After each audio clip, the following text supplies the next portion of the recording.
Hi, welcome to the Miller Life Kitchen. Guess what? It's collab time again. Chelsea from Our Urban Homestead has asked me to join her in a collaboration this month called Preserving the Harvest. What it is all month we're going to be doing once a week a dehydrating video, and all you have to do to win the amazing prizes, which is a Cosori dehydrator. Amazing prize, right? And then there's a second prize this time. Love Moment has sponsored giving away an electric mason jar sealer. What's nice about this though is it's rechargeable, so you don't have to have the cord hooked to it. And it's handy to just have in a cabinet or in your pantry. And it also has digital, wide mouth, regular mouth. So all you have to do to win is watch our videos and join us for all the dehydrating videos in the month of August. We will be giving away the prize live on Chelsea's channel, Our Urban Homestead, in the beginning of September. So just come along, join us all month, comment and like our videos, and that's it. That's all you have to do to enter. Amazing, right? Today, my first dehydrating video is garlic scapes. So I am doing garlic scapes, and I'm also going to show you how to turn them into a powder. Let's get started. Here are the garlic scapes. Now, what you want to do is this part is where the seeds are, and it's tough above there. So I'm going to cut this part off, and then this part is the part we're going to be working with in dehydrating.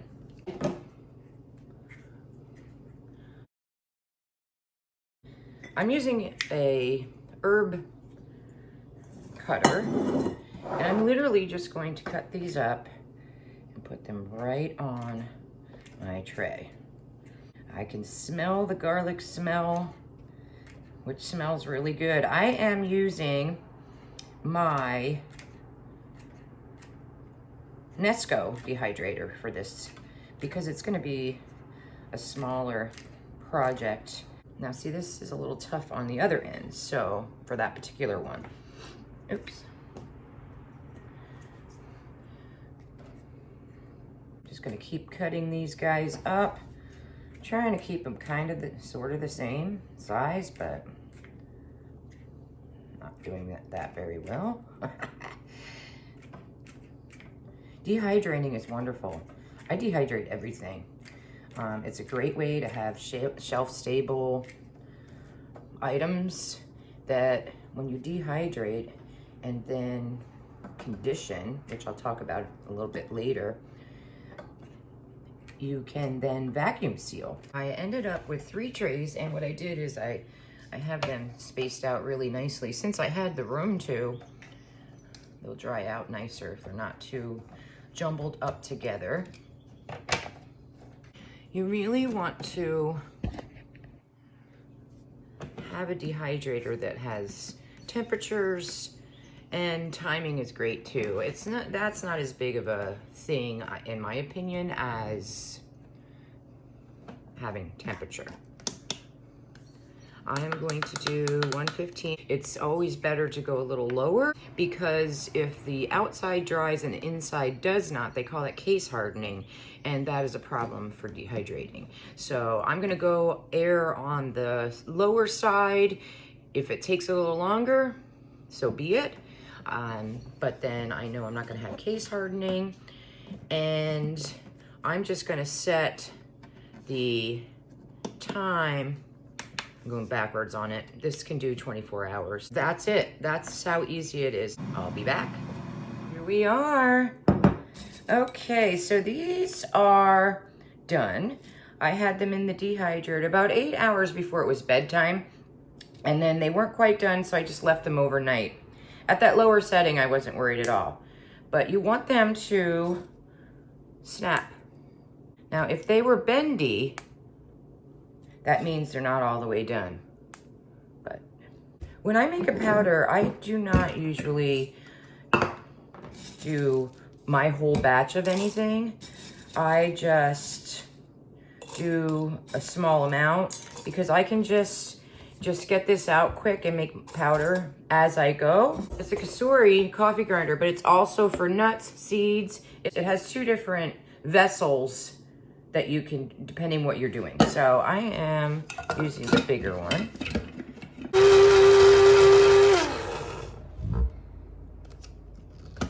I always give it a minute when I'm done, just so it can kind of settle down, because it's like a little puff of product comes out of there, which it'll still happen, but it's not as big. Beautiful. So now this is powder. Smells very, it smells just like garlic, but lighter. It's really, really good to add to things. So that's my homemade garlic scape powder. Now, back to the actual garlic scapes. I'm just gonna put this in the jar. Now, I had mentioned earlier that conditioning. Conditioning is when you put it in your jar,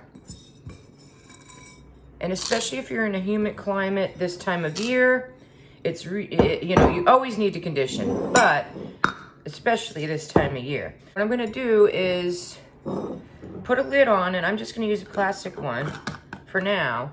And now over the next 5 to 7 days, you're just gonna put it in a cooler place, a dark place. I just stick it in my pantry, that's all I do.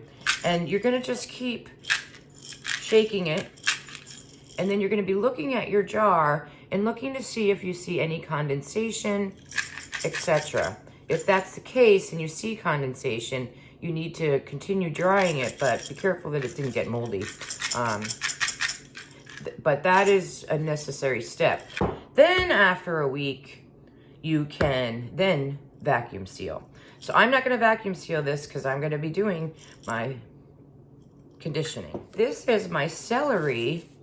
When I dehydrate celery, I do blanch celery, but this is the leaves that I dehydrated. And this is great to make into powder, but again, if I don't really do a whole bunch of powders. I love squash powder. I do have a video on that. But if I want a powder, for example, this will be a great powder because it's basically garlic. This, I can just throw in soups and stews and things as is. I don't need to. I just kind of crush it, you know. So anyway, what I did was I took the lid off because this was vacuum sealed for storage. And I wanted to show you our prize of the vacuum sealer. So this is the regular mouth that's on here right now. You just turn it and it'll loosen up, and now it's ready for the wide mouth. And it does have like a seal here, so you need to make sure that's intact really well. But just stick it on top of your jar, hit this. Do you hear the sound changing? It's taking all the air out of the jar. Now I do have a food saver and the lid parts, but how convenient is it to just get this out of here? And I'll tell you what, I'm going to be doing Christmas gifts of this because I'm going to buy a pack of jars and one of these. And this is great for storing anything, flour, sugar, anything that's, you know, you want to keep a little bit longer. Rice, pasta. Now they say after 40 seconds, it should be done. Here it is, sealed, quick, easy, wide mouth, regular mouth. Bomb. That's everything. So that's it for me today. Thanks for joining me for my collaboration with Chelsea. Please remember to like and comment for your chance to win one of the great prizes that we have for preserving the harvest. Thanks again for joining me at the Miller Life Kitchen, and I'll see you in the next video. Bye.